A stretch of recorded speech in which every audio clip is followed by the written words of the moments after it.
একটি বারের জন্য হলেও রামসাগর বিদ্যাবাসে একবার ঘুরে যাবেন।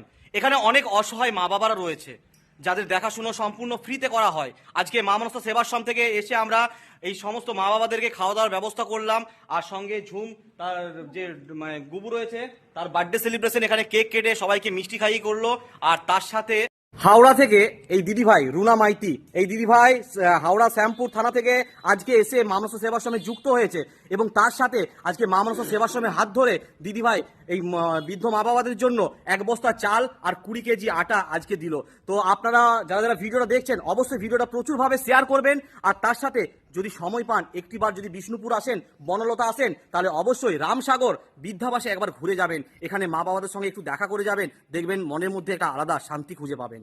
প্রত্যেকেই ভালো থাকুন, সুস্থ থাকুন, আর মানুষের পাশে থাকুন। মা মনসা দেবীর আশীর্বাদ সর্বদাই আপনাদের সবার সঙ্গে থাকবে। সবাই ভিডিওটা শেয়ার করবেন আর সবাই ভালো থাকবেন।